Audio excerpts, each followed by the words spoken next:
How's it going, everybody? It's Pilot Flame, and we are back with another preseason FPL video. And today we're going to be continuing our series of team watch, and we're going to be taking a look at Burnley, what transfers they are doing in the summer transfer window, what players I'm interested in FPL terms, and what players something needs to change or I'm not really too keen on going into the new season. If you haven't done so already, make sure to hit that like button if you're enjoying the series. Hit that subscribe button if you haven't done so already or are new to the channel, and turn those notification bells on so that you can get the content as soon as it is readily available. There's going to be a lot coming for the rest of this preseason as well as into the FPL season itself. Also, give us a follow over on Twitter if you want to keep up to date with any and all FPL news across all our platforms, and give us a follow over on Twitch if you would like to tune in for our preview and deadline streams to be notified when we go live for those during the FPL season. So without further ado, let's take a look at our partners. We have partnered up with Fantasy Football Scout for this coming Fantasy Premier League season, and they're giving you an exclusive offer. Use the link down in the description to get 20% off your Fantasy Football Scout membership. It gives you access to the exclusive members area, which has new tools such as the 3-player comparison tool, as well as some old favorites such as the Rate My Team tool, the Season Ticker, and my personal favorite, the fully customizable stats tables, which you can share among other Fantasy Football Scout members, powered by Opta Stats. Use the link down in the description below to get 20% off your membership today. Sign up now.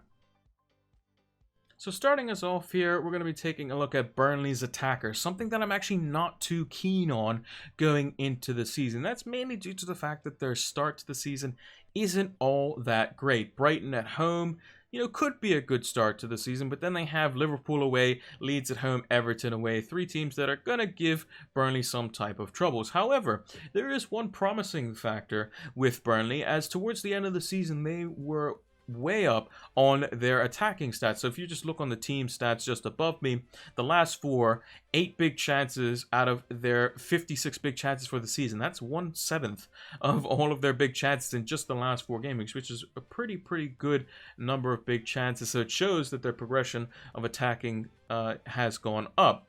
Also, 34 out of their 234 shots in the box came from those last 4 game weeks, as well as 4.79, so close to 5 of their non-penalty XG as well. And you can see it from the 3 players that I've highlighted: Vydra, Jay Rodriguez, and Chris Wood. Ashley Barnes was very injury prone throughout the season and will probably be playing second fiddle to these 3. I think personally Vydra works best with Chris Wood, and that is shown based on the chances created between the 2 of them. 2 chances in the last 4 game weeks. Chris Wood 4 chances, 3 big chances for Chris Wood, 1 for Vydra, and they were getting quite a lot of shots in the box. Jay Rodriguez has the highest XGI out of all of them, and that's mainly because he's been more of an impact sort of player, but is definitely going to provide some value and going to be something different to the likes of Vydra. If they need to go like kind of smash and grab, maybe Rodriguez and Wood is probably a little bit better. If they need a little bit of threat and behind, I think Vydra will provide that going forward. Chris Wood's price, $7 million. Definitely justified, I would think. He's one of 6 players over the last 4 seasons to get double digits in goals, which is quite a interesting stat, especially because he plays for Burnley, not a team associated with attacking prowess.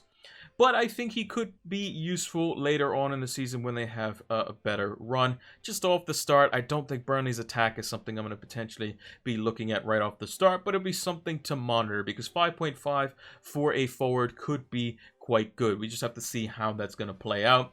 Sean Dyche did experiment with 4-5-1s throughout the season as well when he was playing tougher opposition, leaving Chris Wood kind of on his own and leaving the likes of Goodmunson and Brownhill and players like that to kind of help supplement the attack in that regard.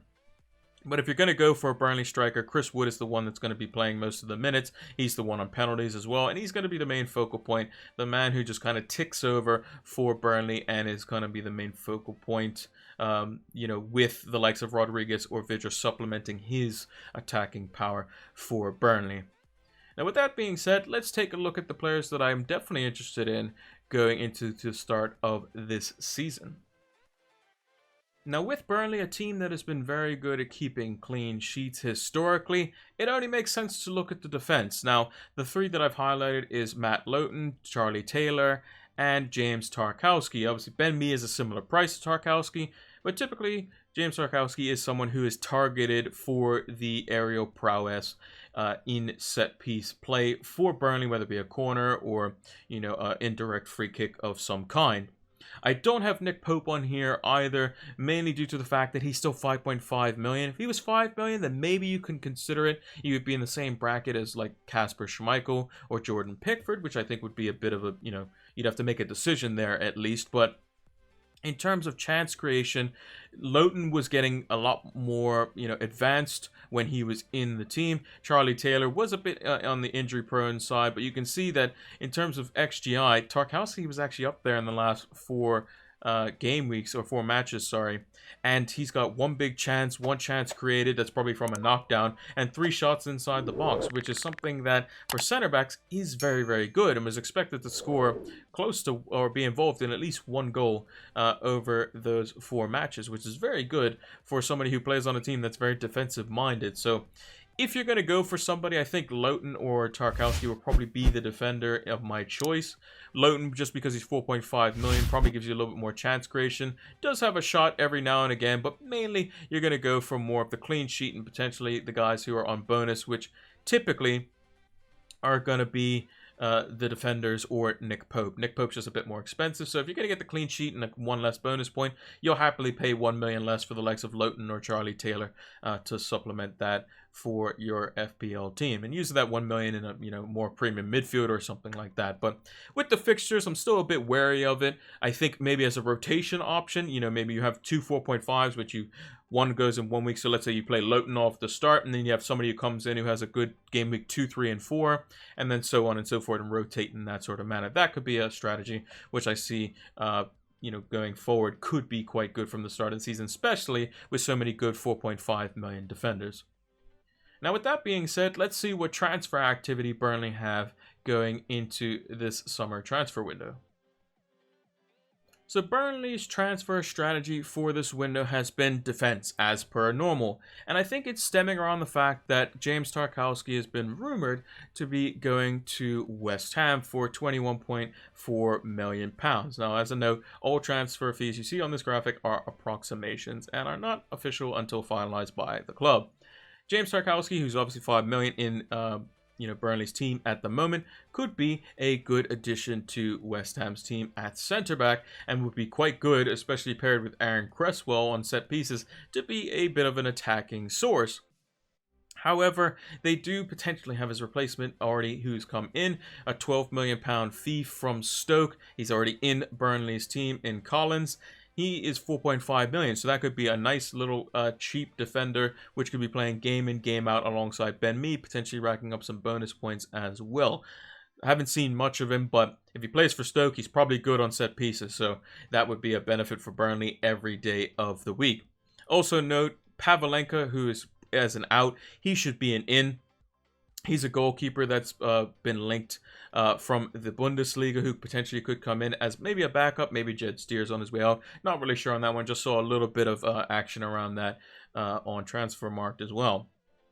Bidet is somebody who they're also linked to as well. Not really much in that either. But some of the outs that are or one of the outs that's quite crucial is Robbie Brady. He's someone who was quite well known around the the Burnley camp, has played for them quite a lot, just been very, very injury prone, and his contract has run out. So whether he signs or not as kind of that utility kind of midfielder, we'll have to see kind of how that plays out. He could be somebody that maybe is back up in that central midfield, but it can also play left or right mid as well. I thought he looked okay when he played, but he was just unfortunately a bit too injury prone, and that is something that you kind of have to shore up, unfortunately, if you are a player, because if you're spending more time in the medical room and on the table, as it were, then you're not really of use to a football club. They want you to be playing out on the football pitch as many minutes as you possibly can.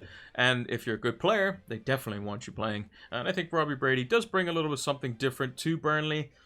But will they re-sign him? I'm not too sure about that. And yeah, that is going to be it for the Burnley transfers. And that's going to do it for our Team Watch edition for Burnley. If you haven't done so already, hit that like button, subscribe to the channel if you are new, and turn those notification bells on so that you can get the content as soon as it is readily available. Also, give us a follow over on Twitter if you want to keep up to date with all and any FPL news. We also have our new league code over in the Twitter bio, and it's also in the link in the description below, so make sure to check that out. And give us a follow over on Twitch if you want to catch us live for our preview and deadline streams throughout the FPL season. And lastly, check the link in the description below, as mentioned in the beginning of the video, for that exclusive Fantasy Football Scout 20% off your next membership. So use the link in the description below. Helps our Fantasy Football Scout, helps us out here on the channel as well. So make sure to take that offer up. It's a fantastic deal, and it will help elevate your FPL game.